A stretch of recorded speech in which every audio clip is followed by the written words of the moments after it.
Okay, hello everyone. Let me just check if everything works good. This is the very first time ever I am trying to do a live chat.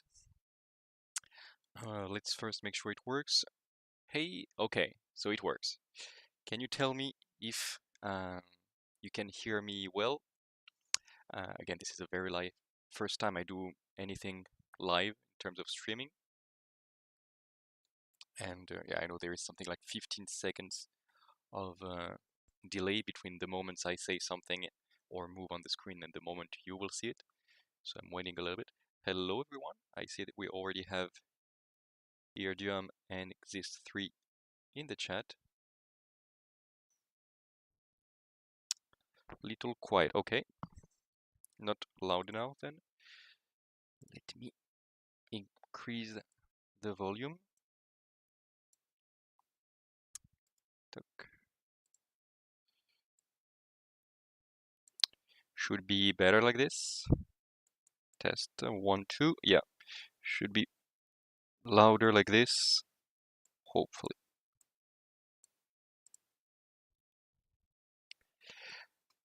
All right. Hello Asgog and hello Valeria. Bit louder is good now. Okay, everybody ask for louder. I put louder. I will wait for everyone to start to hear it. Okay, well, first of all, hello everyone. Welcome for another video of Love and Wargames. And this time, as you can see, we're trying something a little bit different. We are doing a live because I didn't want to make a full review of the newest OrBats as soon as they're released. It's good to have a little bit of feedback, of try them on the table before you can really make a good analysis and knowing really how to make a list, what to offer, etc. But I still thought it would be interesting to all gather as this new OrBat has been released and to have a look at what has changed, what is new, and what we can look forward, in this case with the Empire. So the OrBat has been released yesterday, so I had a little bit of time, like even beforehand, to have a look at the points changed, the new units, and especially the new rules. This is what we're going to have a look in details here. Of course, if you have any questions, let me know, and we will have a look and I will try to explain the best I can, and we'll have a look at all of this. First of all, and this is what you can see already on the screen, there is something quite radical in the changes, is the change to the Alchemical rule. Alchemical used to be a very, very strong rule that allowed you to do automatic disorder token as soon as you did point a weapon at the enemy. You need to do one hit, not a point of damage, one hit, and then you could give a disorder token. This is not the case, like it has been extremely changed. And now what happens? What happens is you keep the idea that there is going to be a game around disorders, but as you can see, you need to do as many exploding hits on an attack as the mass of the ship that you are targeting in order to give a disorder token to the enemy. That is quite different. It now works quite similarly to, for example, the voltaic rule for the Prussians, except instead of getting additional dices, you give a disorder token. Quite fine. And then you get a little nice bonus on top of that. Still the same idea if you do as many explosive hits as the mass of the ships you are targeting. Then, in addition, if the target is already crippled, or if it already has a level of disorder before you start to shoot at it, then it also gets a critical damage roll. And this is very strong as well, which means that you just need to put a single disorder token somehow, maybe with a small alchemical attack before, and then the second alchemical attack you will do, provided you do 2 or 3 explosive hits, will give a critical damage roll. On top of the critical damage roll you can have by, for example, passing the Citadel. So that is already a very, very strong rule. It's not as spammy as what used to be. You cannot really try to spam the disorder token on every single ship of the enemy fleet. But now there is really this idea that if you play your cards well and you really target the one ship or the couple squadrons that you want to damage heavily, you can really start to pile up the critical damages on them and really put them in the red and then in the black level of disorder quite fast. So that's it for the changes in Alchemical. The contra rotation has been a little bit updated, as we see. The blue text is the one that has been updated, especially because you cannot make contra rotation at the same time of another paddle wheel movement, but used to precise that it was a tactical cavitation. It's not the same anymore because now, as you can see here, the Empire has its own type of special action they can do with their paddle wheels. So that is mostly dedicated to the Chinese ships. These are the ones with paddle wheels, and they can do something now called a tidal surge. So what is this new movement they can do in special operations? Basically, I'm not sure how it works, but I see them as turning very fast to make a lot of waves. Like that's how I interpret it. And what you gain from this, first of all, you don't move forward, you move backward from your drift. That is quite interesting, and it can save you from some situations where you don't want to go forward, you want to go backward. That can be quite good. Chinese ships were already some of the most maneuverable ones, and this keeps it in the same way. And you also gain +3 ADV and SDV. This is quite huge. We know that the Empire's weakness used to be that they were very fragile against SRS spam. This will help them a lot. +3 ADV is huge, or +3 SDV. And also, as you will see throughout the OrBats, they got a lot more tools to deal with enemy SRS token. First of all, almost every single ship had its ADV value boosted, which is huge. And they got some flag barrages left and right. So this is just another tool that you can get to help you against SRS attacks or torpedoes or this kind of thing. And another thing that is very interesting with it is that you make a bubble around the ship that is doing the tidal surge of 5 inches, and no enemy submerged or surface ships can be deployed within 5 inches. This means that it's supposedly a very good defense against, for example, the giant robots of the Prussians or the Russians, because they want to come around and just charge you. 5 inches is not going to be enough to protect the ship that is doing the tidal surge, unfortunately, because these robots, for example, they move 6 inches between their mass and their speed. However, if you really have some ships that you want to protect, you can put small Chinese ships all around and use these 5 inches denial bubbles to really make like kind of like a grid of denial around the ships that you really want to protect. So this is also very useful. And finally, because it's not over yet, when you do a tidal surge, any submerged unit within 5 inches of the ship that is doing the tidal surge is going to take a level of disorder. This is quite interesting, and do note that it targets every single submerged unit. It can include your own, so you can give yourself disorder if you're not careful, but of course giving disorders around is also playing into the hands of the Empire that really wants to give disorders around to trigger, for example, Alchemical. And they specify that you cannot turn while doing this action, but yeah, obviously. It's interesting. Yeah, it's indeed, Yurdiam, it's quite interesting. I would still, well, that as a personal opinion, I think it would be good to give more tools to the factions to be able to protect themselves from unexpected arrivals or even reserves, because it's very, very easy right now to just drop your robots or your ships basically anywhere. Okay, you need to avoid some islands, great, but it's extremely hard to say like, okay, I have this ship, I want to protect it right now, and from these Prussian robots that will come. And yeah, this is a good step in the right direction. I would have preferred if it were like higher than 5 inches, or and maybe just like, I don't know, something a larger bubble, let's say, would be interesting. Like maybe not every single ships to have it, but at least to have some dedicated anti unexpected arrival ships. that would be very useful and give a little bit of tactical game, because then the opponent wants to sink your bubble ships before his robots could arrive. So it could really add to the little decisions making in the game. But we will see how it evolves in the future. So that's the new Empire special rules.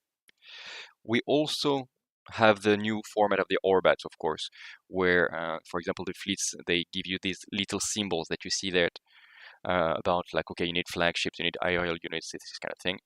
Nothing new if you've seen the Crown or Imperium OrBats. We do have a little rewording of the Cloud Strike. Basically, nothing's changed from the Cloud Strike as much as I've read. It's still a quite good ability. Basically, every single unit in the battle fleet that has a Cloud Strike ability can get one SRS token on the second and the fourth turn of the game, and then they can use it as they want, normally, as any SRS token. This is quite good. Mostly, as we will see, Japanese fleets can have it, and Japanese can be quite starved for SRS tokens.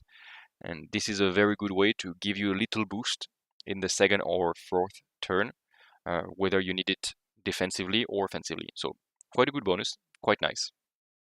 And we have the new, of course, rules that we've seen before: strategic reserves and valorous conduct. Valorous conduct is quite useful. It allows you, when you play a card, to say, okay, don't look at the initiative values that is there. It is an initiative value of 50, which is one of the highest value possible. Quite good when you really want a valor effect to work. And then you have strategic reserves, as you know, which allows you to really secure the fact that the ships that you put in reserves will arrive at the worst at turn 2. So that's really powerful as well, but we've seen these rules already. Now, let's have a look at some of the generic battle fleets for the faction. First of all is the generic Empire faction battle fleet. As we can see, it's very standard. So one flagship of the Empire, sure, doesn't change thus far. From 1 to 3 surface units, again, classic. And you can have one submerged, one skimming, and one aerial unit in this battle fleet. All right. One thing that we will note is that you keep this little bonus that you can, if you don't have escorts, take cheetah escort tokens that are the little squid octopus escorts. They are quite fine. They cost a little bit more than classic tokens, but they are submerged, which means that the only way to lose these cheetah escorts are if you suffer a catastrophic explosion from an attack with a submerged quality, which is quite specific. It will not happen every time, and so that is nice. But before, it used to be that the generic Empire faction battle fleet allowed you to take these cheetah escorts on any Chinese surface unit. So now it's not restricted to the Chinese anymore, good, but the Japanese have this rule anyway by default. However, it's only the flagships that can have it, so not so great, but usually you want your escorts on your flagships anyway. And then, of course, you gain this very, very nice bonus that if this is the second battle fleet included in your force, then you can get the entire fleet in reserves with the strategic reserves battle fleet bonus, which means that this Empire battle fleet will be able to arrive on turn 2 from reserve. So almost anywhere, like from the sides of the table, and it's very difficult to screen against this. This is especially useful for Chinese ships, which tend to be a little bit more fragile, and they really want to be in point blank, like some of them, especially for those who have the Chinese flamethrower. I really don't want to try to pronounce it. Let's say Huoqiang, this flamethrower that wants to be at point blank, and this is a very safe way to bring your ships in point blank range. We've already said it with the Scandinavians, and we will say it again here. It's a very, very good bonus, probably the best battle fleet bonus that you can get. But it needs to be your second battle fleet. You cannot just put your entire force in reserve from the first turn. Though there is a little interaction that we will need to check. Like if your first battle fleet, for example, the Imperium Zeppelin, is already entirely in reserve, and your second battle fleet, that is your generic one, is also in reserve, can you do the first turn like without any ship on the table, which means your opponent makes a first turn without anything to shoot at? could be interesting. It would be interesting to know like if it's legal to start with no ship on the board until the turn 2. Okay, you can get some mercenaries, obviously. For now, we don't see many mercenaries. We have the Black Wolf that has been released now. Very good as tanky ships or as submarines spammers. But this is things that the Empire is quite good at anyway already. So I'm not sure you want some Black Wolves with your Empire. And then we also have the Nautilus that can come. Again, the Empire is about to have some good submarines, as we will see, but the Nautilus has this very good like card denial tool, which is the Devil's Own Luck. So just for this, for 140 points, it's not idiot to bring the Nautilus just as a good denier, especially if you play, for example, only Japanese ships and then you don't have anything with Fortunes of War to allow you to counter the enemy cards. Yeah, absolutely, Shinigami. Like, well, spoiler, like we played the Nautilus in the latest battle report that we filmed yesterday, and it's really pulling its weight. Like this Devil's Own Luck like, can really save you when you really want to cancel, for example, a heavy firepower, for example. And plus, it's a cool ship just in general. Another fleet that you have is the Empire Draconic Colossus fleet. This is also something we used to have. The thing is, before you had to have 3 Draconic Colossus in this specific battle fleet, and then this unit of 3 gained a flagship trait, which allows it to be a flagship, and then you can unlock the rest of the battle fleet.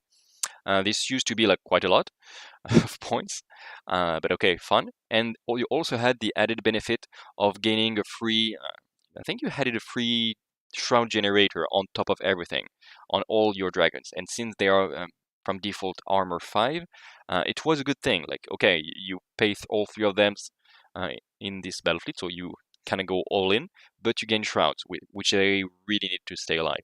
So okay, it was fine.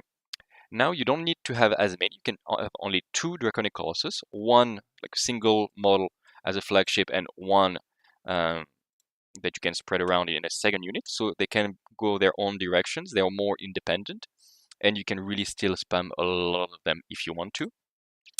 But you don't have this shroud bonus anymore. And of course, you can still include the Gong class destroyers with all the rockets because they are in the box and they go good together. There are a few things to say about this. First of all, one thing that you will note is that the Tianlong, and we will talk about it later, can now be a Japanese dragon, like could be before. But now nothing stops you if you make a full Japanese force to have an Empire Draconic Colossus battle fleet entirely with the Japanese units inside. So it's fluffy, it works, and yeah, it's a very good way to have some aerial units to support your Japanese ships. Great. The other thing I want to say about this is I'm not sure this is the best battle fleet to bring your Draconic Colossi. I mean, the Draconic Colossi are great, but they almost always are going to want to be in point blank because they have this very good ramming attack. Okay, they can try to survive, and there are ways to try to make them cross the board, and they are fast and okay, but they want to be in point blank, and the enemy will try to focus them down. They are aerial, so it's almost impossible to hide them except if you have aerial terrain, which is very rare. So it's very hard to make them cross the table. You can get them in the becoming a skimming unit for one turn, then you can hide, but it's really hard to cross the table from experience. When the enemy will see that coming, of course he will focus fire on this. And weapons such as the railguns, they can really like obliterate dragons. So instead of bringing your Draconic Colossi in the Empire battle fleet, maybe in the Empire Draconic Colossus battle fleet, maybe just bring it in the normal Empire faction battle fleet. And then you can see you can have one aerial unit that you can bring. Of course, you can bring the new flying fortresses that are very cool as well, yes. But if you don't, then absolutely you can bring the dragons like this. And they will really appreciate being able to come from the second turn at point blank of many enemies. They will maybe even more appreciate this than the sky fortresses, which can do their business from far away, while the dragons really need to be at point blank to be efficient. Now we see the more generic battle fleets, the Chinese Frontline, where you need to bring the Ningjing or the Yangtze, or the new ships, the Ergun and the Heilong. I'm sorry for the pronunciation. There were before a specific Ningjing battle fleet and a specific Yangtze battle fleet. The Yangtze already had the command override as a bonus. Good. The Ningjing used to have the Cloud Strike. Well, needs to see which was the best. I did like Cloud Strike, even though command override can really help. But command override you can sometimes do even better with cards. So maybe personally I would prefer to have Cloud Strike, but command override is also a good bonus. Plus you have much more flexibility because you don't have the obligatory unit of Jan or Meru, depends on if it was a Ningjing or Yangtze, which is good. And you can now include like up to 2 aerial Chinese units without counting them as being part of the main battlefield as we used to count. So that is good. That is quite good. Chinese aerial units, as we'll see, are the sky fortresses. It can also be the dragons. Not sure this is, again, the place where you want to have your dragons, but if you have some sky fortresses, they are absolutely at home here. Especially the big one, command override on the huge Jean Madao would really help. We have then the Japanese Frontline battle fleet. Those have the Cloud Strike as a bonus. It used to be the Kongo class battle fleet. And by the way, the Kongo used to have command override, and now it has a Cloud Strike, so they kind of like switched up with the Ninjing. And if you don't want to bring a Kongo, you can now bring the new Akita, which is one of the newest ship that has been announced with this OrBat. We will see it in a moment. Really cool ship. And as we can see, it's very like balanced battle fleet because you must have a flagship. Great, you want to anyway. You can have up to 3 surface units, and the Japanese, well, we'll see, are really, really tough cruisers that you want multiples of. You can have up to 2 submerged Japanese units. Either you can bring the very good Japanese submarines, you can bring the Japanese like colossi monster, like giant octopuses, and you can bring 1 aerial unit if you want to bring, for example, one of these flying fortresses or the dragons with the Japanese upgrade on top of it. You absolutely can, and it's 1 battle fleet, and it's well packed and works well. So that is one possibility. And yeah, I see Iridium saying hopefully we get a Chinese support fleet for the Yangtze. Not sure we will. Like apparently it's gonna stay like this for a while, and I understand that the War Cradle doesn't want to multiply the type of battle fleets. Could be cool for the Yangtze and maybe the Heilong. Well, could be nice to have some Cloud Strike. Could be interesting indeed. We'll see maybe if we will have it later, because yes, the Japanese do have a support battle fleet with a Hachiman or a Matsumoto as a leader. The Matsumoto is one of the newest ship announced. We'll see it in a moment. It's very cool, and there you can include between 1 and 2. Between 1 and 3 submerged units, and maybe up to 2 surface units. So we see here in the Japanese support, you only need the submarine, and you can include surface, so it's reversed. Probably it's going to be with the Hachiman, which can send mini submarines in the Hachiman box, I mean. So we will see what is released, but if you play full Japanese, you probably want 1 of each, 1 Cloud Strike and 1 support. We'll see how that goes when it is released. That's it for the battle fleets. Before we go to the rest, let's just have a look. Clark says, I did a 1500 points game with 8 dragons and 10 gold. Yeah, that must have been entertaining. But yeah, as you can say, yeah, of course, the dragons, if you have 8 dragons on the board, they are quite fragile. They will take heavy losses before they can reach where they want to be. And yes, you can imagine that having them in reserve would really, really help. And yeah, well, with the new assault battleships of the Chinese, I'm not sure they will make a new assault cruisers cruise. Yeah, we will see. Yeah, indeed, Clark. We will see what is released later for the Chinese. I'm not sure we have much more to wait from them. They have indeed this new giant assault battleship, and probably they will be also part of the Jean Madao release. We will see if they have anything past that.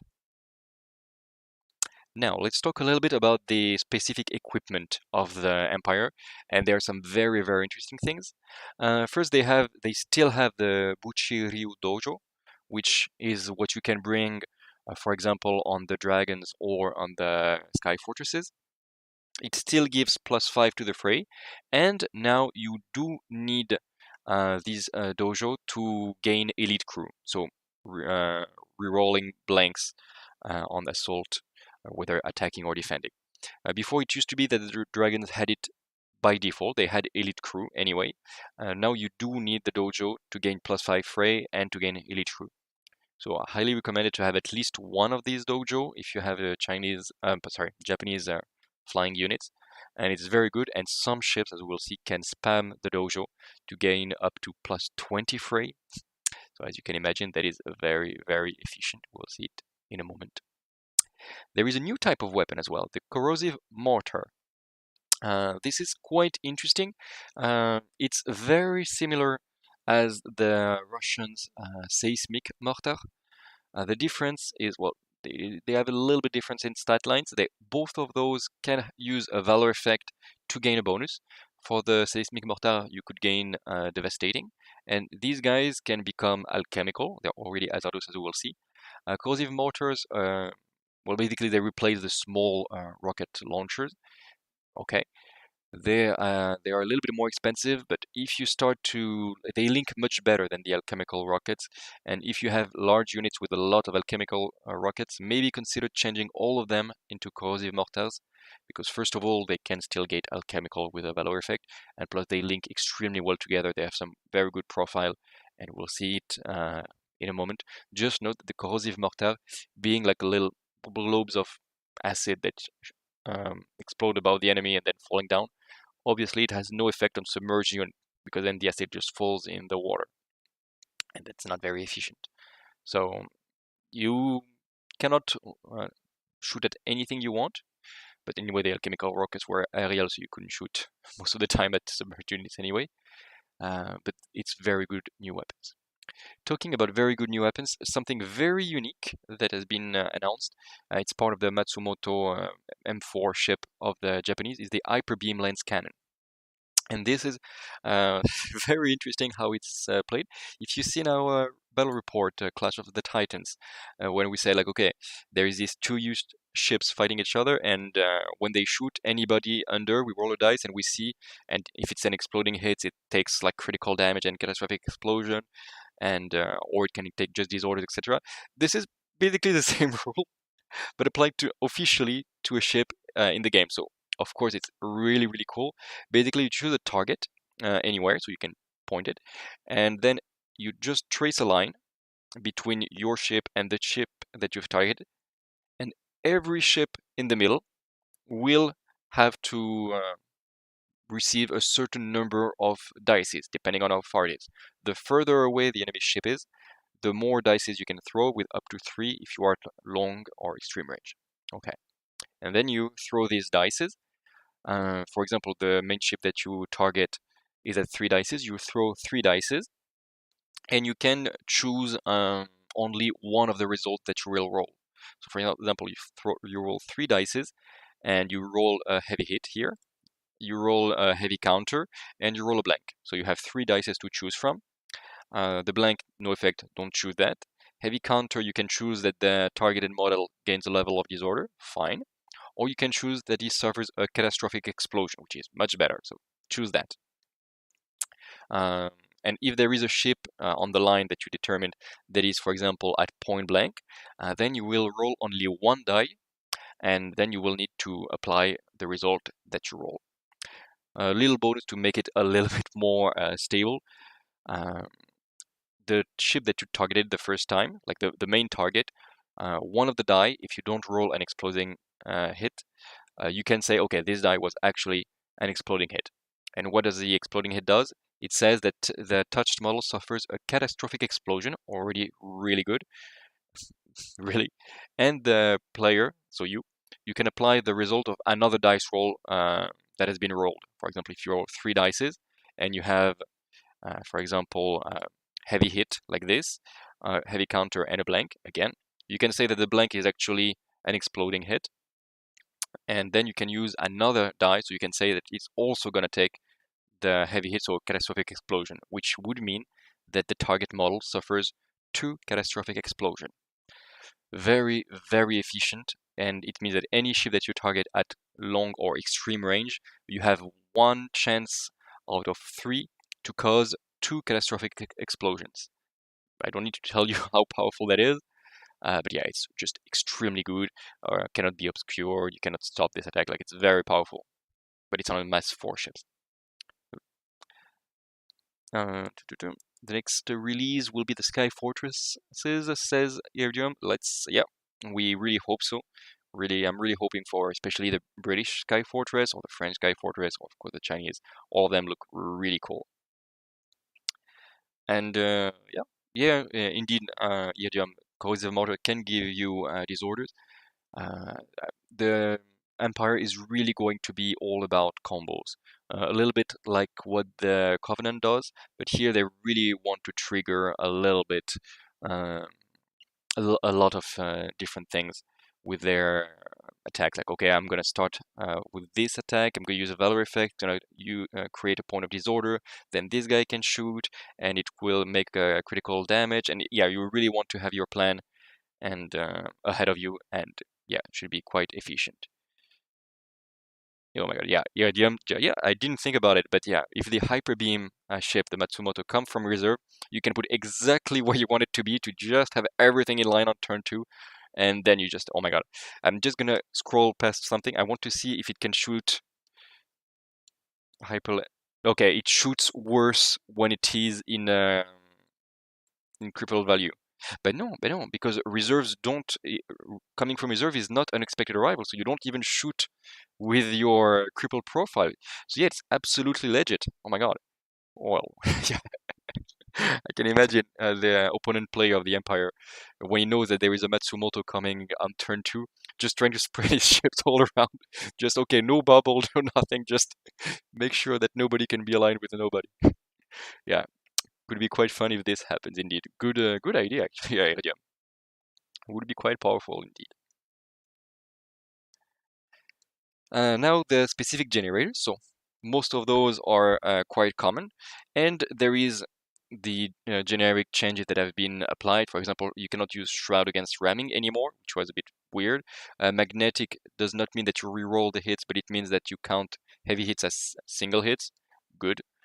But the most important thing to see is the Great Wall generator, which has been historically quite underwhelming generator, to say the least.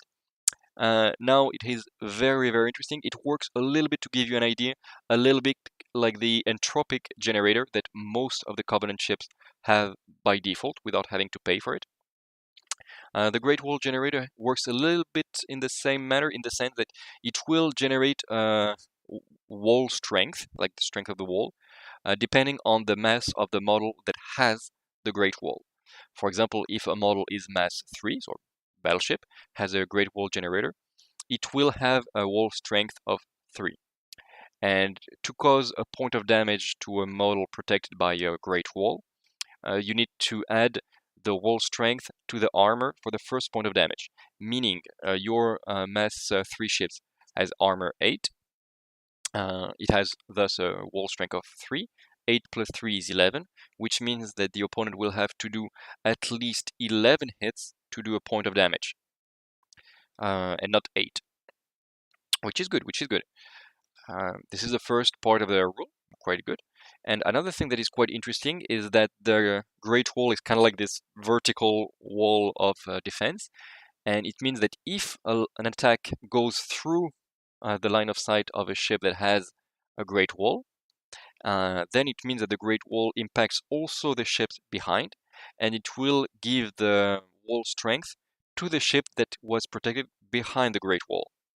And this can get quite ridiculous. Like if you bring a Great Wall on a ship that is, I don't know, mass 3 or 4 or even 5, let's say. I'm not even sure we can do it on mass 5. Let's pretend. Ship of mass 5 has a Great Wall.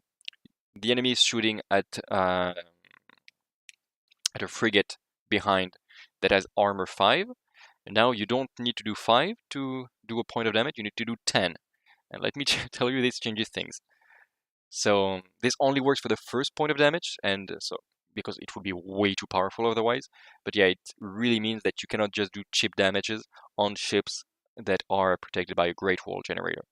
So quite cool, quite fun. It's especially good when you think like for aerial units, which do tend, for example, the dragons, they do tend to have lower values of armor, but since there is this vertical wall that is created by the ships with a Great Wall generator, it means that first of all, for example, you put a Jean Madao with a Great Wall, it's gonna protect everyone behind because it's gonna have a huge footprint. And second of all, like if you put, for example, your dragons behind the Jean Madao, or for example behind a huge battleship such as the Akita, for example, then you're gonna give a good wall strength to your dragons. And let me tell you that dragons don't like to be at armor 5 or 6 if they become skimming, but if they can become armor 9 or 10 for their first point of damage, that's gonna make their life much, much easier. So Great Wall Generator went from being something that you never want to have to something that, okay, it also requires you to have a little bit of a plan in your head, but it's really definitely usable to protect your key units, which is what it is meant to. And again, Chinese units are extremely agile with their paddle wheel, so you can really put your wall just where you want it to be. Now we go to the Empire weapons. Not many changes there. The alchemical cluster bombs, for example, on the Jean Madao lost hazardous. Fine, like we've seen the boost of alchemical. I don't think it's too bad. The heavy Huoqiang, so the flamethrower, it lost a little bit of firepower at point blank. It went from 9.5 to 9.4 in support. Not so great. And especially at closing range, it went from 9.5, so even better than a heavy gun battery, to 6.3. And yeah, that is quite a nerf, and it just means that the flame thrower will not be as efficient in its blade profile at closing range. Indeed. Iridium, you said the aerial cannot be protected for the Great Wall?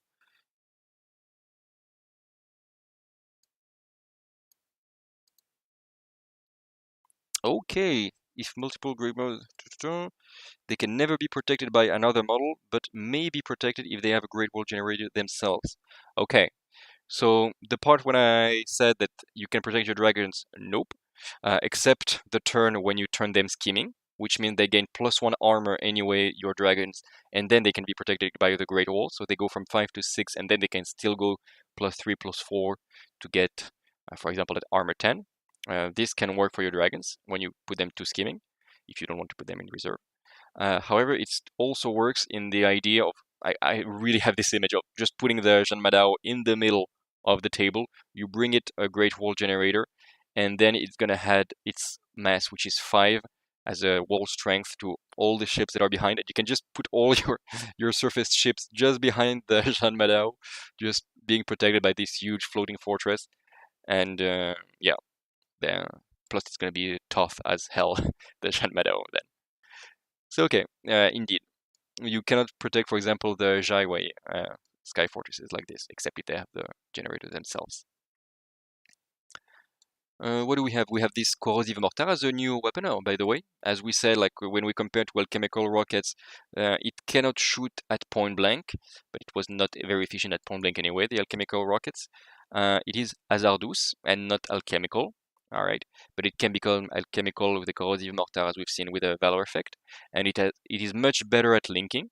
Already, if you link two weapons, it's the same value of 7, and then it only goes up and up and up. So if you have large squadrons of Shanghai or Gong or all these units that have a lot of weapons that can be upgraded to corrosive mortars, you can really pile up, and it's not aerial anymore, which means that it cannot be intercepted by the enemy ADV, which is a really good boost. So yeah, very good weapon, this corrosive mortar. What do we have? We have the small flamethrower that has been a little bit buffed. It was at 6.2 as a dices.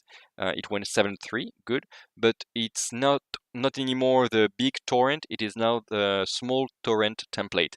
So yeah, a big, quite a nerf. The small torrent template is very small. You really need to plan it well, or you need to come from reserve indeed. Then this hyper beam lens cannon. as we've seen from the point blank, you roll 1 die, 2 dices at closing, and 3 dices at long range or extreme range. Very powerful weapon indeed, and yeah, very very fun when you roll these dices. It's gonna be like very impactful few dices, and you really want to keep your eyes on it. Very cool.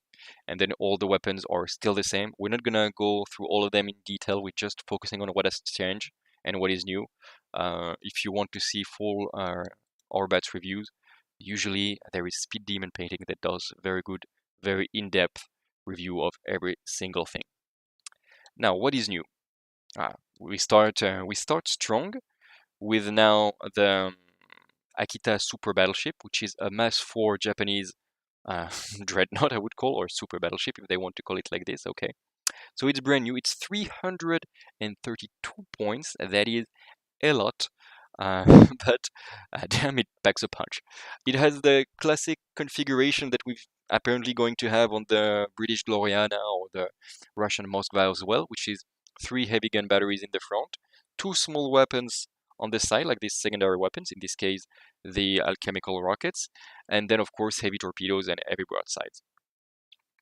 Before we go further, yeah, indeed, Iridium, the Jaiwei can take the Great Wall for +2, but I think if it's only for themselves, maybe they want a shield or shroud rather than just getting +2 from their first hull points, for their first point of damage, I think. So going back to the Akita, we can see that it's tanky as hell to stay alive, but it has armor 8, citadel 17, so you're not getting a catastrophic explosion on this one anytime soon. It has 9 ADV, it has 11 hulls in battle ready status, and then only 5 in cripple, but yeah, this thing is tough. Like really, really tough. It has an integrated shield generator because why not? It is inspirational, and yeah, it's very, very tough.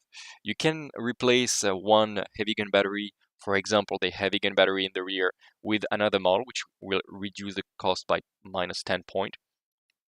A few very good options there.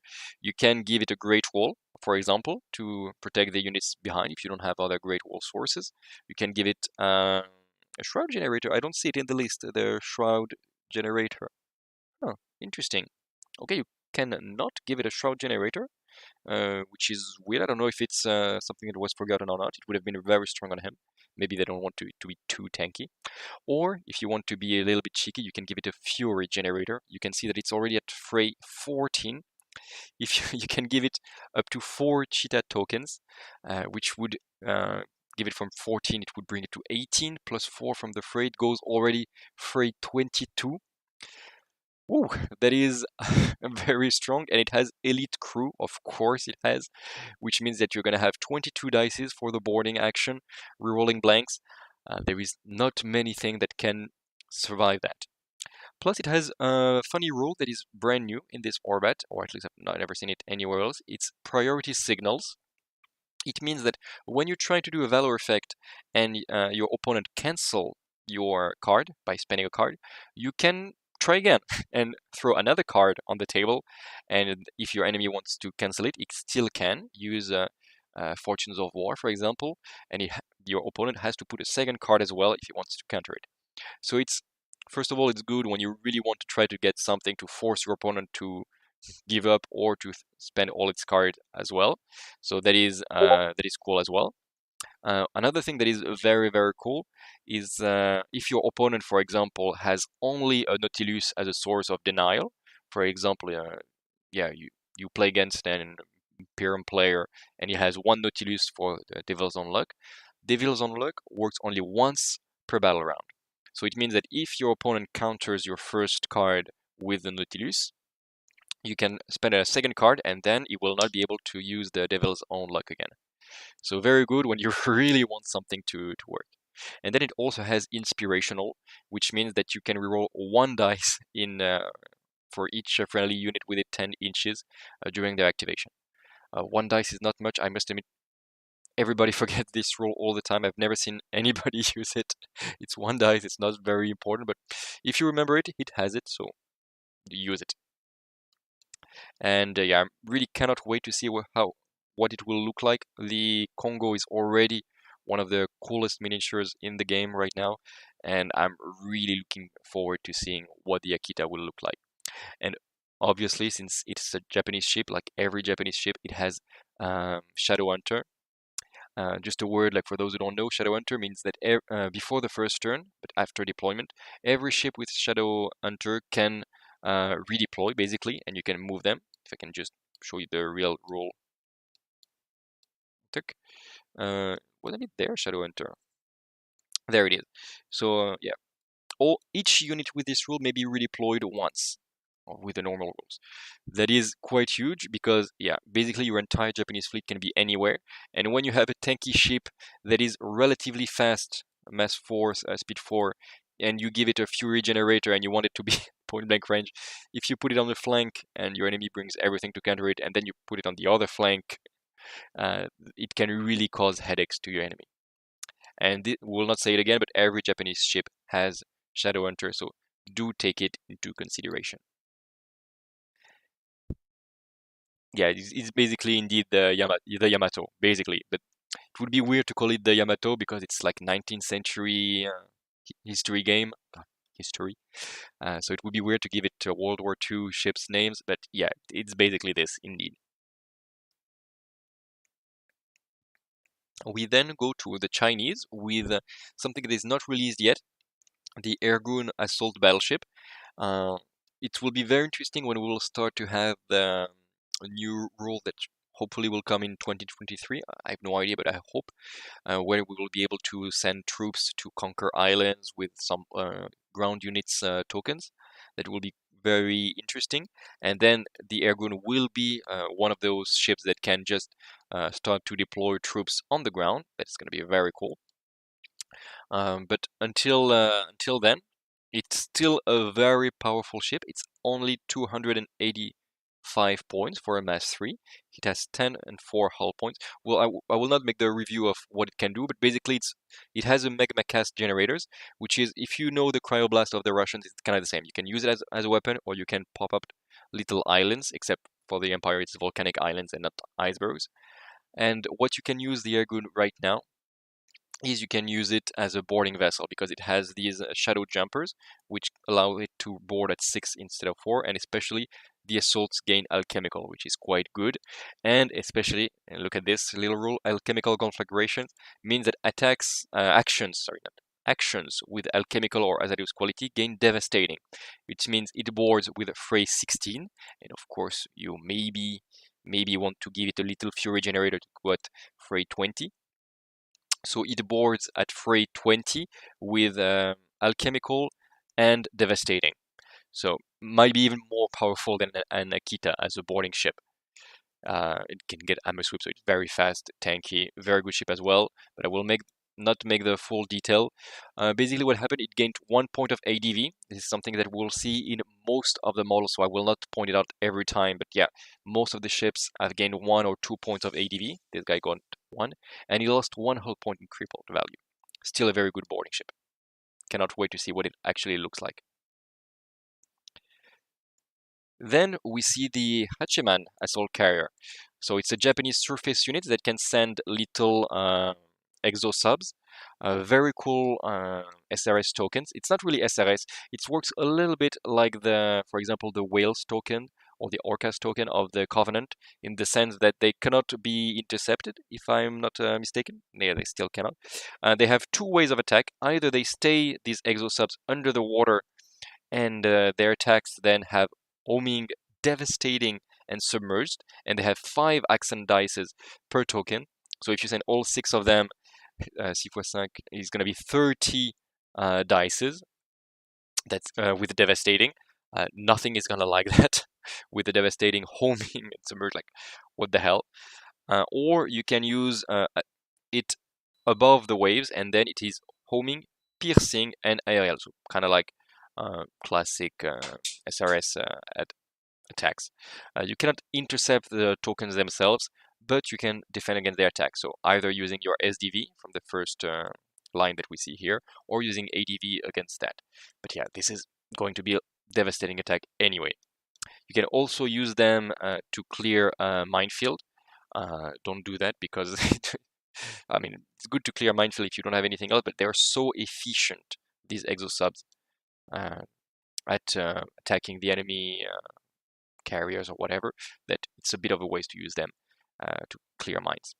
I said I would focus only on what changes, so let's focus a little bit on that. It went up 30 points, that is a lot, but it went from mass 3 to mass 4, but it lost a point of speed, so it goes still at the same speed, but it's a little bit less agile.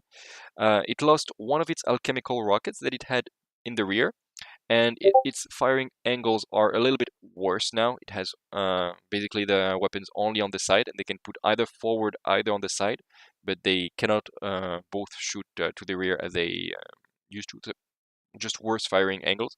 But it gained a 6th exo sub in its battle ready status, which is good. It also lost a hull points while battle ready, which is annoying for him. It went from 8.5 to 7.9, but that means that it went from a total of 13 hull points to 16 hull points. Sorry. So that is a lot. Plus it gained a point of ADV, of course. And with armor 8 or Citadel 16, it's not going down anytime soon. And again, of course, it has Shadow Hunter, obviously. So very good little ship. Very bad at attacking. It has basically no weapons. It has a little bit torpedoes and some alchemical rockets. Hooray. But these exosubs are going to put 30 dices with devastating and homing on something anywhere like 40 inches. So very, very good ship, very difficult to defend against. We have then the Heilong strike ship, strike battleship, sorry. Nothing has changed much. It lost a hull point in crippled, and it gained a point of ADV, but nothing changed much. I don't want to spend too much time on this review, so we'll go quite fast on this. But nothing changed much. We don't have the ship yet, so let's see when it is released. It's also a boarding ship, basically. It's an even better boarding ship than the one we've seen before. We will have time to make a full review of it later. Then we have this good old Congo heavy battleship. It gained a point of ADV, yeah, both in battle ready and crippled status. It stayed at armor 8, Citadel 17. How tough is that? It has integrated shroud generator. It can replace its rear with a heavy gun battery still with a shield, or now a Great Wall generator. It would mean that it has armor 11 for the first point of damage, which is insane. Or you can give it a shield generator, it's also very good. What it did gain, the Congo, it stayed at the same price, and it gained focus gunnery, which means for one attack, and usually you want to make one attack with gunnery, it's going to have +2 dices.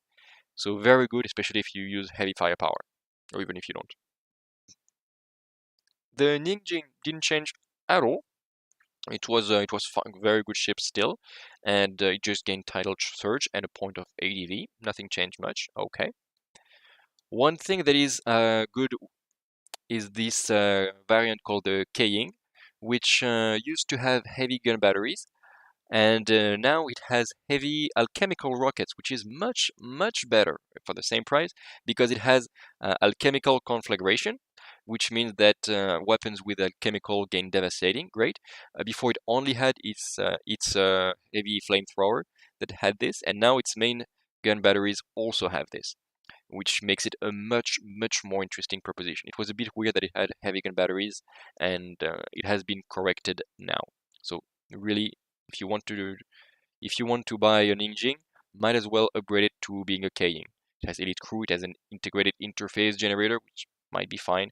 It has Vanguard, and especially alchemical conflagration, which the Ninjing has as well. It's almost the same price. Might as well get the elite named one. Now we go to the Matsumoto.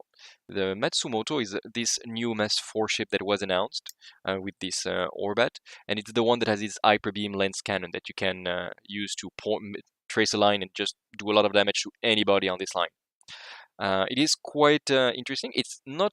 It is expensive though, at almost 300 points. It's not 300 points, 299. It's like they try to sell it like it's 299. It is expensive still, but it is tough. Armor 8, Citadel 16, 8 hull points in battle ready, 8 hull points in cripple. It is tough. It has a Shadow Hunter, of course, elite crew. However, it is okay, I will try to pronounce it, Haroku generator array, which means that it's a little bit like the Hypatia for the Covenant or the König for the Prussians, which means that it will have 3 generators, if I'm not mistaken.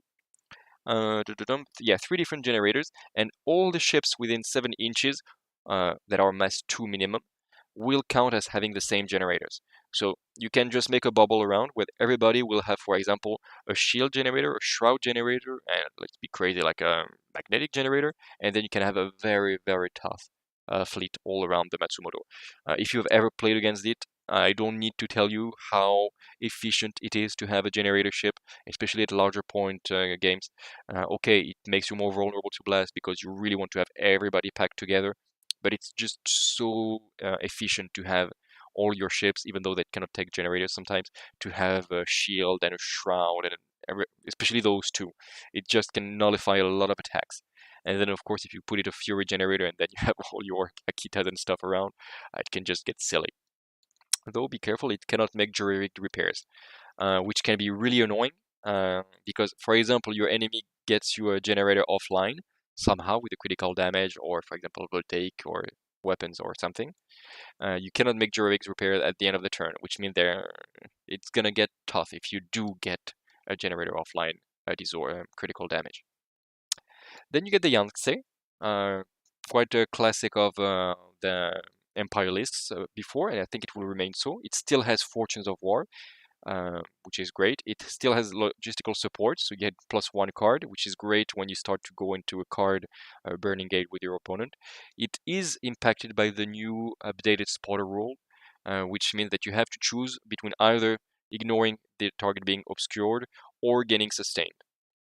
You can, or getting reroll blanks. You cannot have both at the same time. It used to be sustained, now it's just reroll blanks. Okay. Yeah, so it's really spotter has been nerfed, but I think it was deserved. It was just way too powerful. You remove obscured and you gain sustained. It was just such a boost in firepower. Now it is a boost, still a very good boost. Either repelling blanks, either removing obscured. Both of those are very good, but before it was just you had everything.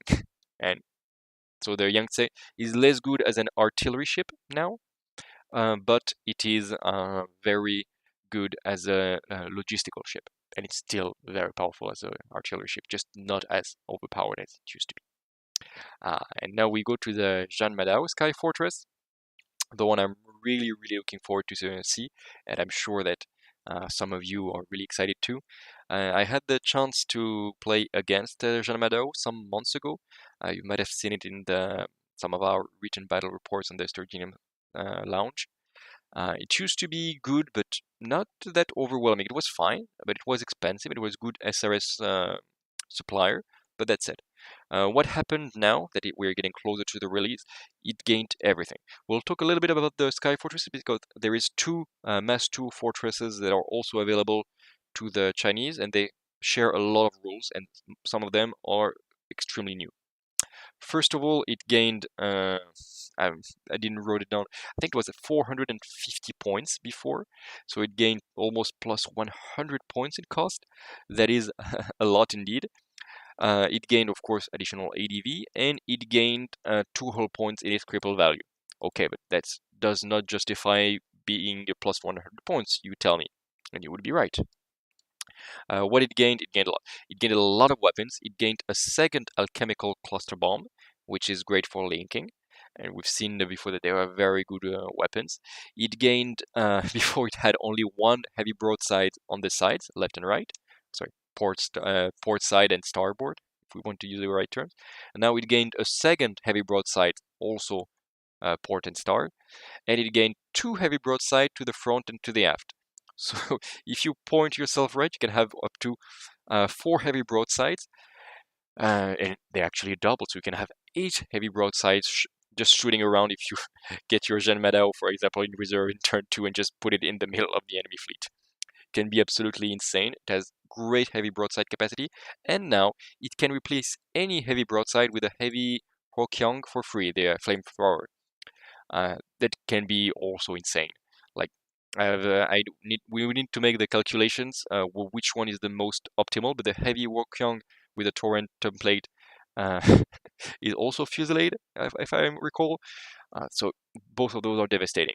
Basically, if you know that you're gonna face a horde enemy, take the flamethrower because the torrent is going to obliterate them. If you're facing a few big ships, take a heavy broadside. But both anyway, it's gonna be very efficient. It can now become a Japanese ship, can gain the Japanese trait, and if you do, you must replace at least one of the 4 heavy gun batteries with one of the Buchiryu Dojo for free. And that is great. It brings you from fray 12 to fray 17. But the funny thing, if you really want to be silly, is you can say, okay, I forget my heavy gun batteries. Whatever, 3 heavy gun batteries. Okay, it has heavy firepower. It could be fine. But okay, that's not what I want to do with this ship. You can replace all your heavy gun batteries with dojos, and each of them gives you plus 5 point. Each of the it will cost you 15 points in total to do this, getting it to 560 points. But then you go from fray 12 to fray 32. 32 with elite crew rerolling blanks, and they're just silly. Like you have 32 fray. I don't see anything not getting a carnage result on a boarding action from this, which is fine. Like you have like 4 dojos full of steampunk samurais jumping on you. Like I don't see how you would survive that. And yeah, 32 fray. I don't think we'll see higher values of this in the game ever, but it's very fun. Especially like there are 2 ways I would see to play the Jean Madao now. Either you see that it's mass 5. It is relatively tough with armor 7 and Citadel 15 and 12 hull points and 10 ADV. I would either keep it in reserve with all the samurais and then bring it in reserve from turn 2 and then you make this devastating boarding action. Or you still put the dojos everywhere to really make it a big priority target. But you see that he has a shield generator tower. And what does it do? It makes him extremely tanky. It's basically a shield generator, but it's not limited to the other shield generators at maximum 3. It can use the full mass as a shield generator, which will give you a shield generator of 5. Like what?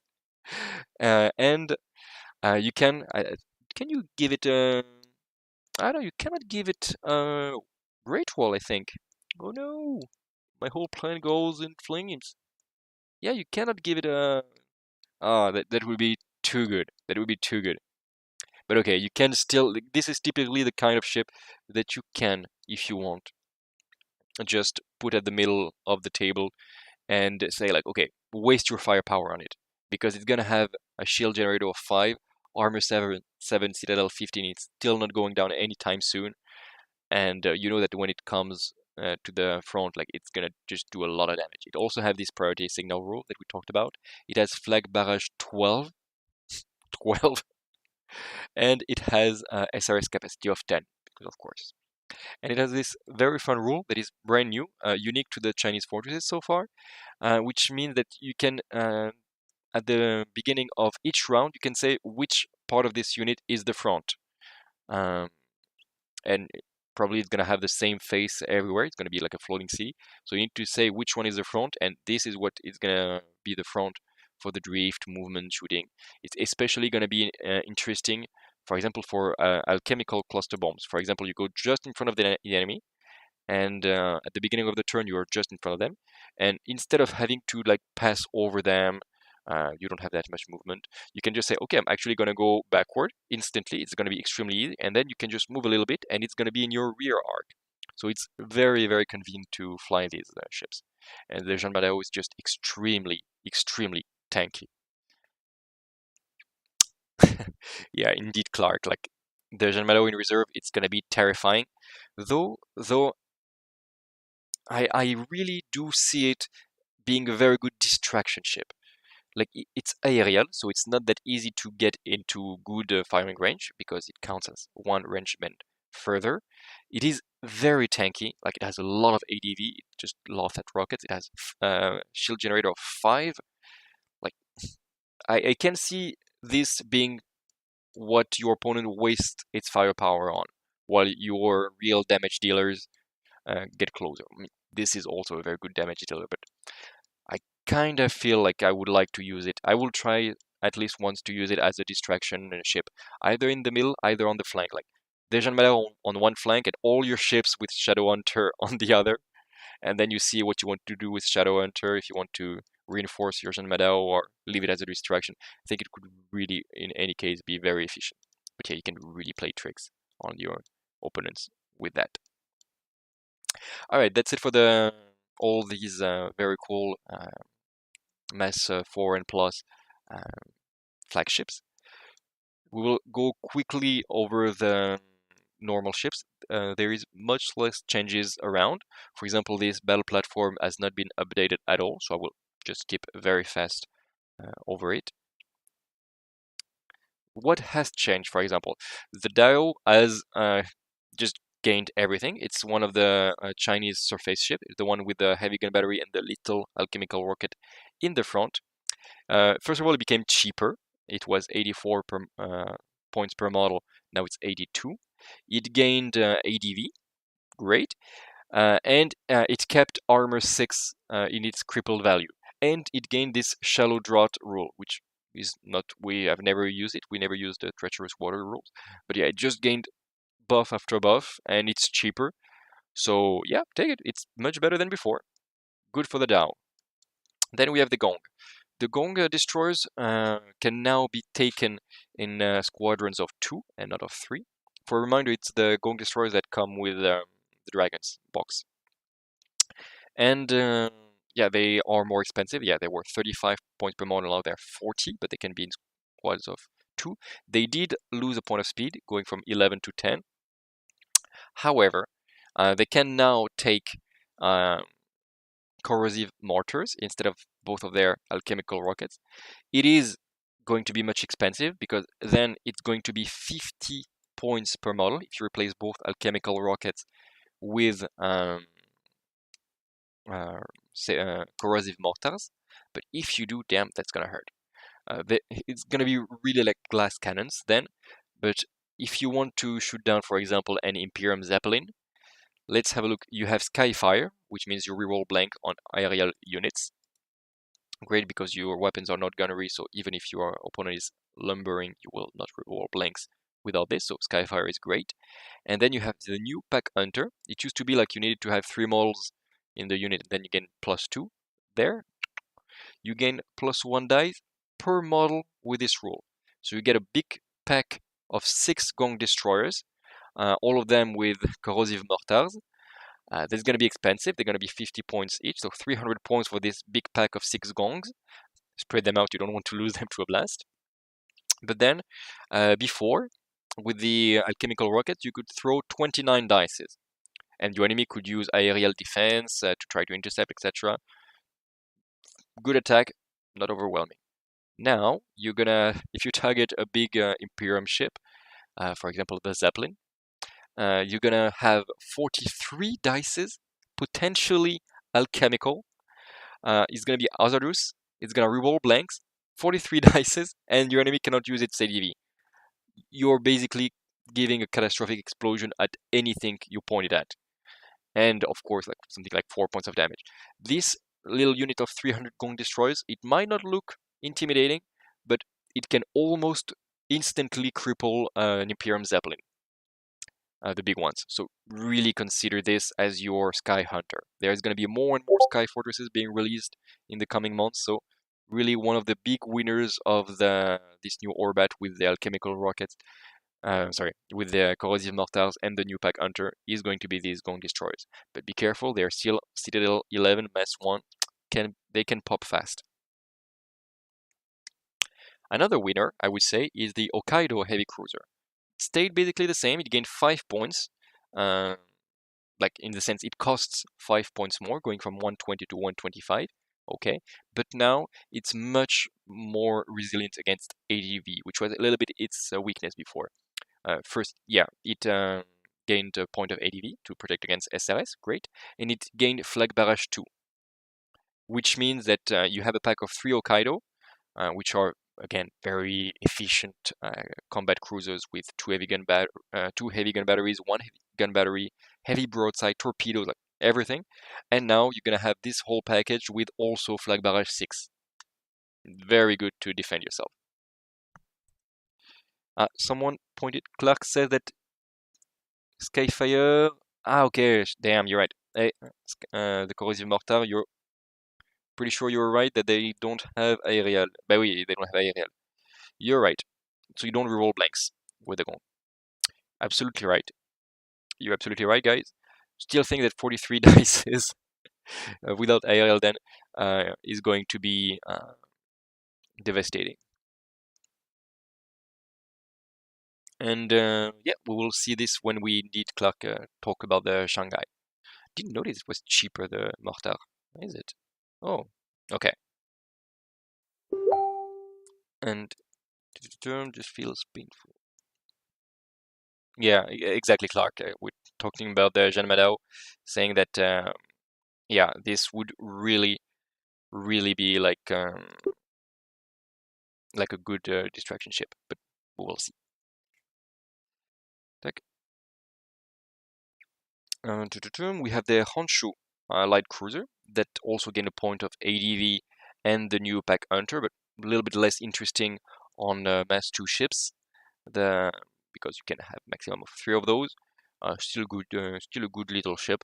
Not the biggest winner, but if you want to have a few of those, pack of 3 Honshus to trigger Pack Hunter is going to be always a good investment. The Ishikawa didn't move at all, just gained the little point of ADV like everyone. Still a good ship.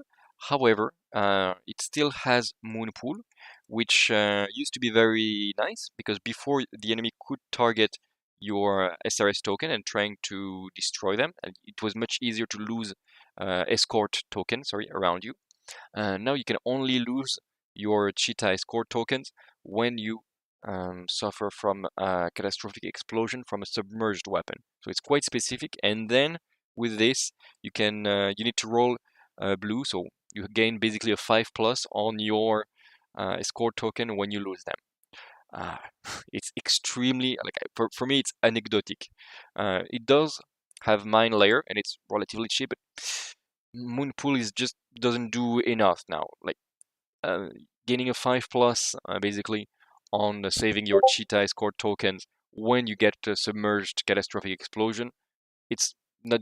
There's gonna be many games when you don't even use it at all, and it means keeping your Ishikawa next to your Cheetah. Like, it's too specific. I wouldn't play it. Then you have the basic, classic Chinese Jian cruiser, which I love this little fluff part where they say that if you put all the vessels lined up from bow to stern, they go from Shanghai to Tokyo.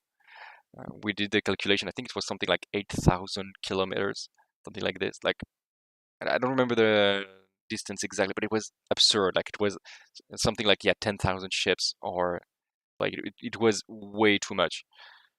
And but still, this is still a good ship. It can still be attached. It gained +4 points, like it cost 4 points more, but it was a good ship before. It's still a good ship now, especially with this flamethrower having this new improved alchemical rule. And if you have it, still a very good escort ship for any Chinese flagship. The Kanagawa, a Japanese ship. I'm not sure how to take the changes. It gained +15 points, so it went from 75 to 90 points. It didn't gain anything more on its defensive profile, so it's still as fragile as before. It's still Citadel 13, Armor 6, gained ADV and it's 4/4, so it's almost like it is a heavy cruiser, kinda. It's a heavy monitor, but I would consider it like as one of the tougher ships. However, it gained heavy broadside and heavy torpedo salvos. So while a pack of 3 of those is coming down down the board, is gonna give a lot of torpedoes. And okay, you don't have the second heavy gun batteries for all of them, but you have heavy broadsides, and if you line them all of them together, they're gonna do a lot of damage with these heavy broadsides. And 90 points is not that expensive for a pack of heavy monitors like this. I would even consider saying like, okay, you know what I like from these ships is their heavy torpedoes and their heavy broadsides. 3 heavy gun batteries is not gonna be that interesting for me. I'm not gonna do a lot, like maybe I'm gonna do 15 dices. All right, great.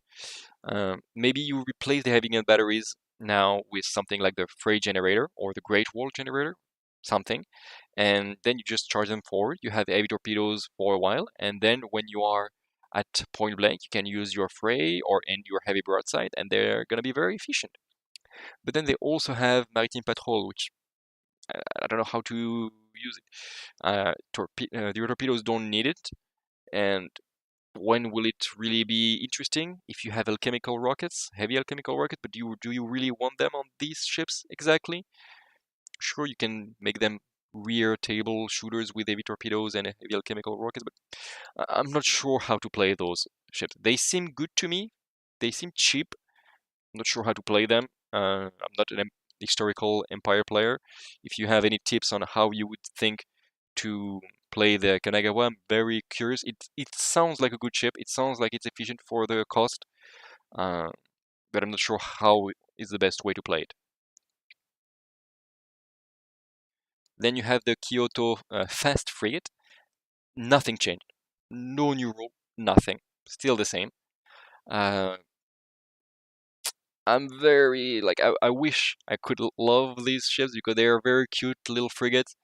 But I mean, gun batteries with giant slayers, nah, I just don't see it, and nothing changed. So let's just skip ahead. The offshore support platform also didn't change, so we will skip it. Let's try to not take too much time on this review. The war platform gained a few heavy gun batteries with some interesting angles, but apart from that, nothing changes. Um, let's we'll make a dedicated video for the war platforms and how to best optimize it depending on the nation. This is going to be later. The Meru heavy cruiser, which used to be very, very powerful with its Pokyang, is now 132 points instead of 128. Nothing else changed. It still has alchemical conflagration for its heavy Pokyang, and yeah, it's still a very, very good ship. Still great. And if you did have some, you can still bring a lot of those on the table and be very happy. The Miyagi, just the name changed. Apparently the points changed because it's in blue, but I didn't see any changes in that. Still the same. I love the idea of a cruiser that can have a few SRS squadrons with it. Still great ship. Same thing for the Okinawa, nothing changed. Still has SRS capacity 2 and 2. Just love these ships. 140 points is cheap investment, especially since it only has Citadel 12. But just so cool. Just the concept is great. I'm not sure it's the most optimal way to play Japanese, but still very cool. Then we go with the Osaka that is now called a line cruiser. It went up by 8 points from 97 to 105, which is steep, but it gained focused gunnery. It makes me think that it wants to be alone to make the most of the gunnery attack. So each of the Osaka will gain +2 action die. Could be efficient. It means you will have 15 dices per ship with the heavy gun batteries. Good. Still a very good brawler. Brand new ship, Mass 1 ship, the Sakata Heavy Destroyers. They are extremely in line, but basically for me they're exactly the same as the British Excaliburs. Cannot wait to see the models, because for example the British have the Caliburns small frigates, which I really am not a huge fan of the model, while the Excalibur just are lovely. So maybe those are going to be even cuter than the Kyoto. They are tough. They have normal broadside, they have small torpedo salvo, they have giant slayer, they have 2 gun batteries. I mean, they will put up some work, and you can bring some Jedi escorts with them as well. So yeah, really looking forward to those. We have the Shanghai, which we talked about before, and indeed, corrosive mortar is +2 points for the Shanghai, and it's not the same price as for the Gong. Maybe because they didn't want us to spam it on the Gong. Indeed, I'm not sure if it's true or not. That does mean that the Shanghai might be indeed a better platform for the alchemical mortars, as you said, especially with the Pack Hunter. You can have up to 8 Shanghai frigates. I think you might be right, Clark, in this one. Yeah. Oh, the Miyagi received heavy broadside, I've heard. You're absolutely right. You're absolutely right. The Miyagi did receive heavy broadside. I didn't write it down. I did write it down. I'm just stupid. I just forgot it. But yeah, heavy broadside is great. However, the Miyagi is a carrier and it has only one heavy gun battery. Not sure how I would play it. Like, it's a carrier, so does it really want to be so close to the enemy? I mean, it does have Fray 8, which means that if you give it, for example, a Fury generator, it's great. You can just put it at point blank and then use heavy broadside, and it's great Fray. But then, aren't you a little bit wasting your SRS capacity? There are better ships to do that. Then, I'm not sure the Miyagi really wants to go to point blank range to use its heavy broadside. But then again, like it's a little bit like not sure how to use it. And in this sense, I prefer a little bit the Okinawa, which you can more use as a rear shooting platform. Okay, it only has a basic broadside, but it has 2 heavy gun batteries, and it goes better, I think, with the SRS capacity, I would say. Sakatai, we talked. Shanghai, we talked that it's probably the best platform now, indeed, to use corrosive mortar. And we're reaching the end. We are now to the Wusong. The Wusong went from 72 to 75 points. Okay, it's a small ship, not very powerful, but now it has flag barrage 3 on this little platform, which means you take 3 units of those, and it's gonna give you flag barrage 9. Like, that is insane.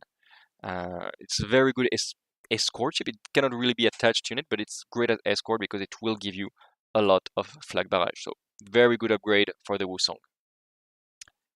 Last surface ship, but definitely, well, not the best. No, I was gonna say not least, but yeah, it's not great. Is the Yamaguchi attack cruiser. It could be great. It has 130 points. Focused gunnery sounds good so far, but it has this moon pool, which gives you a 5+ on your escort tokens. We've said it before. I don't think it's very efficient, and so I wouldn't take the Yamaguchi right now. If you have it, you can say like it counts as an Osaka, as one of the carrier ships, like the Miyagi. But right now, I wouldn't really want to use it, to be honest. Now we reach the submerged units. It's going to be quite fast because, for example, the Chubu is exactly the same. We don't have the miniatures yet. We'll just go fast on this. It's written blue, but it already had a torpedo salvo. I'm not sure what changed. This Kagutsushi Magma Caster is 2 points cheaper, but it's not agile anymore, which I'm not sure it really needed it, but it's cheaper, which is great. It has a heavy torpedo salvo. Didn't change much.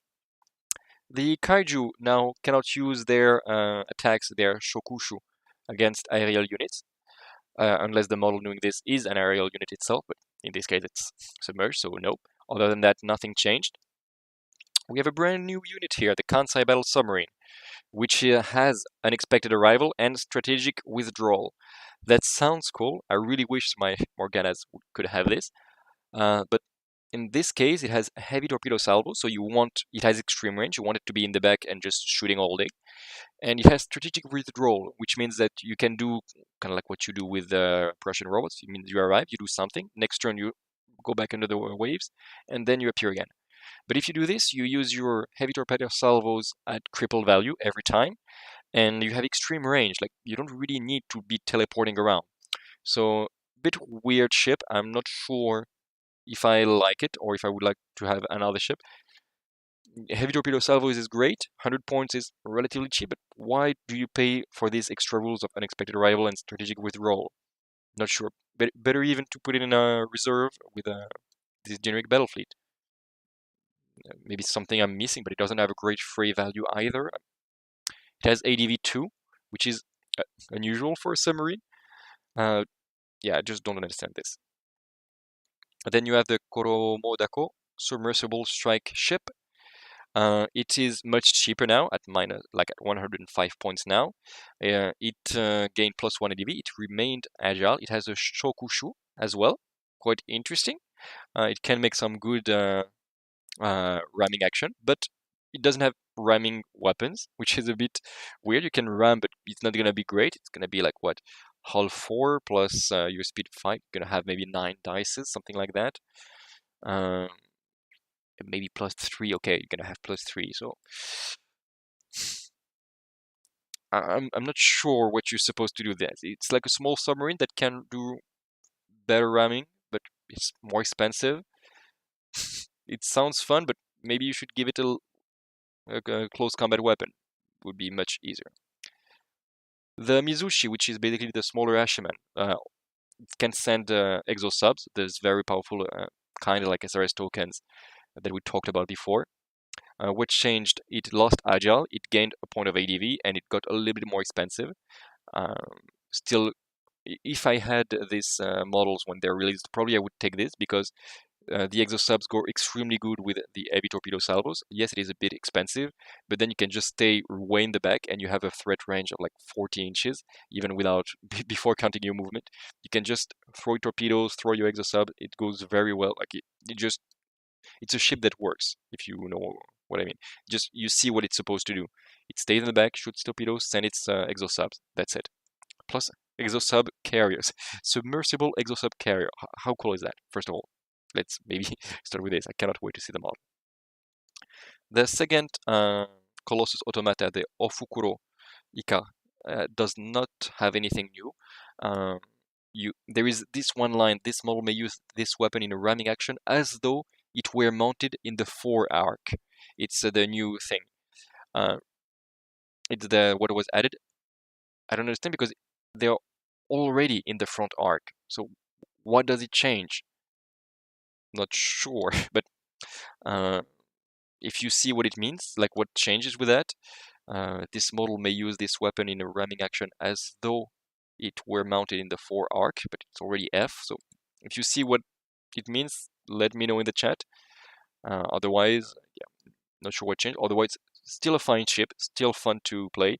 It's relatively cheap at 146 for a Mass 3 ship, and it can be really good as a threat to just go behind the enemy line and just do a lot of damage. Even though, we'll talk about this when we review the box, I would probably prefer the other one, the one without the moon pool. The Ryujin attack submarine just lost agile, but it has heavy alchemical rocket and heavy torpedo salvos. Could sound good, especially with Skyfire for the heavy alchemical rockets. It's the same price of the exosub carriers. I just prefer the exosub carrier, I think. Just sounds cooler. But both of those could work. The Umibozu submersible assault ship. This sounds better. It also has this rule like terror from below, so it can do ramming, better ramming, but it has actually a proso, so an elite crew, so it can even do a bit of boarding. So if you want to do some boarding with your Mass 2 ships, maybe take this one instead. Sounds better. And the Tianlong changed. It also had the same rule for the siding blades. As we see, in this sense, it is much more logical to have this rule here because there it has siding blades in the rear, and it says that it can, if it does ramming, it can count these siding blades as being in the front. Now it makes sense to have this rule here specifically. I don't understand for the other Colossus though. Maybe they didn't want to remove the ascendant that is not supposed to be there. But it's weird for me to keep rules that have no meaning for other models. But anyway, here, for example, it has it makes sense. Nothing much changed for the Tianlong, much other than this, except, of course, it can now come from reserve, which is really what it wanted. Like, it wanted this. And we arrived to the last units of this, last 2 units of this new OrBat. I will talk about them together because they are very similar. I will just show you. Sorry, I'm gonna zoom out.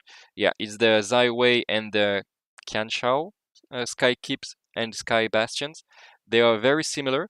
One of them is much okay.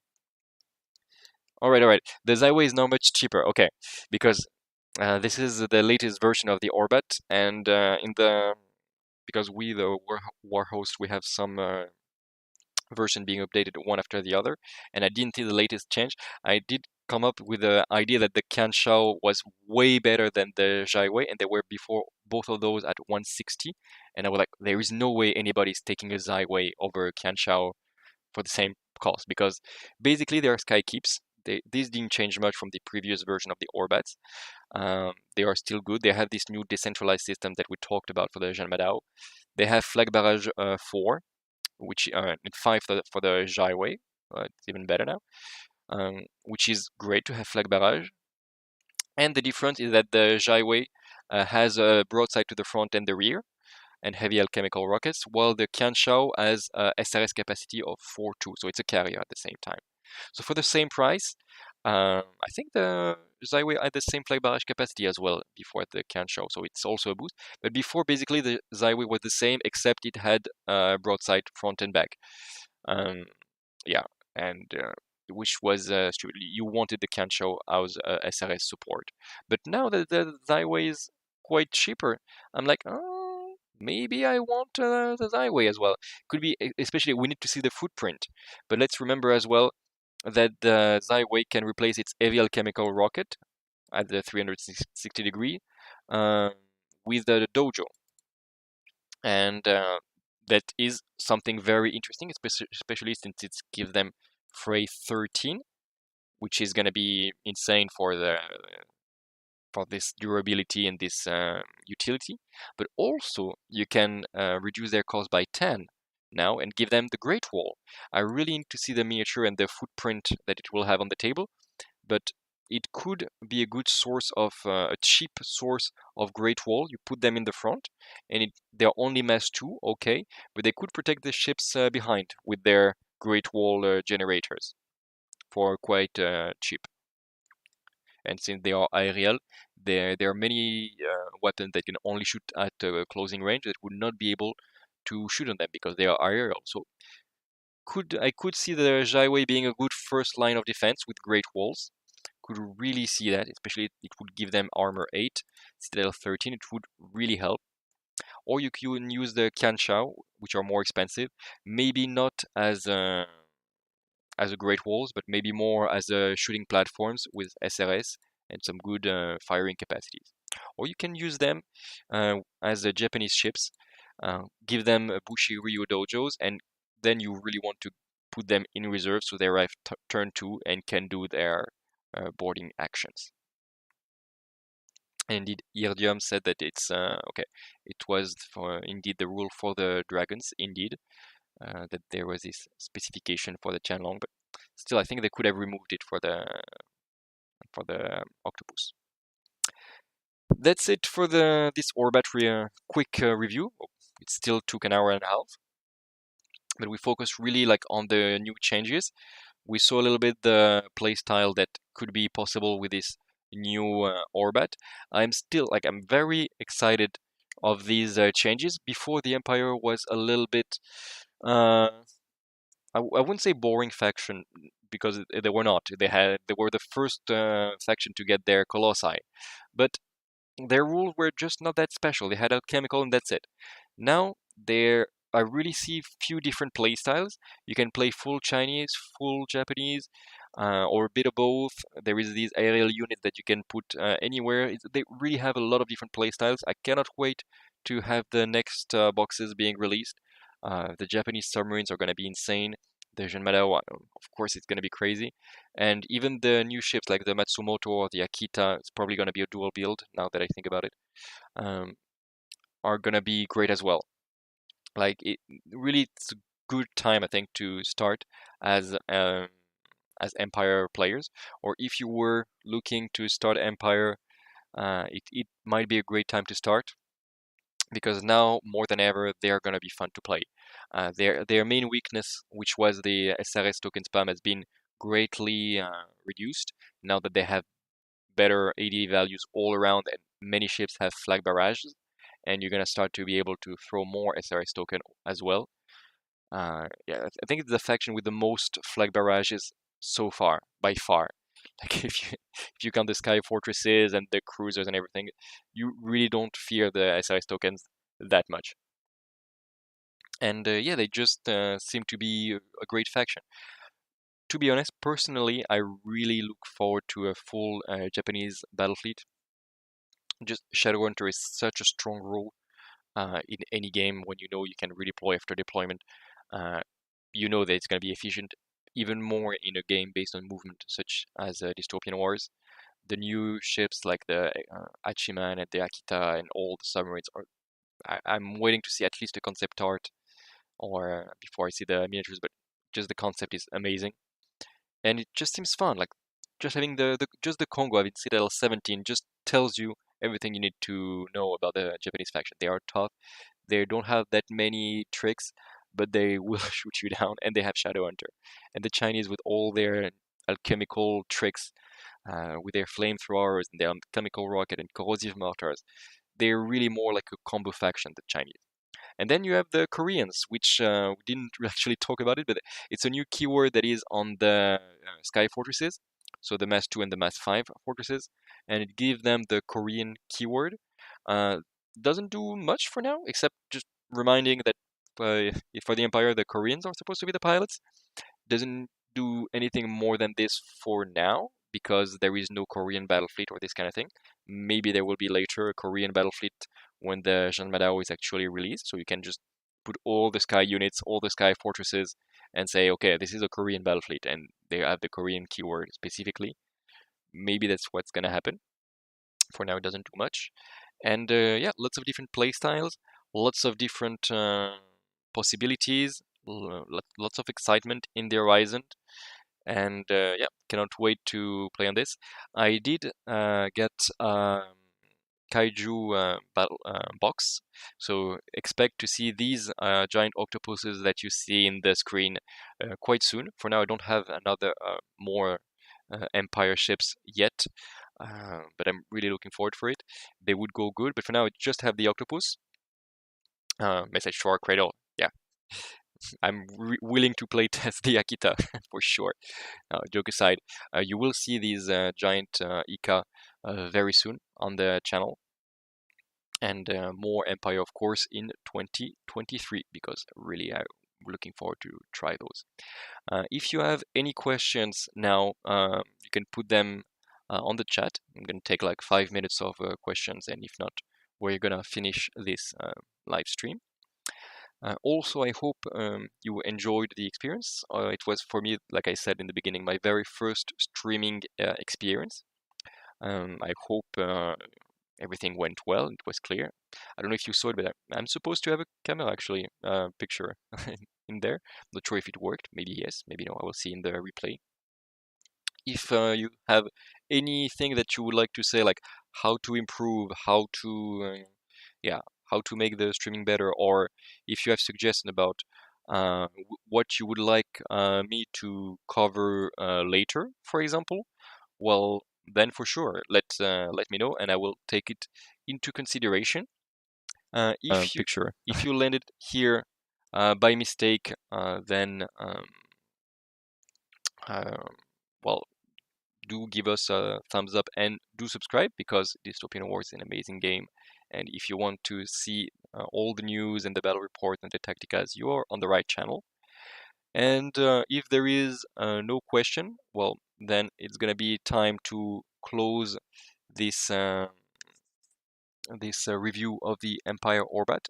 Really hope that you're as excited as I am for all these new ships for the Empire.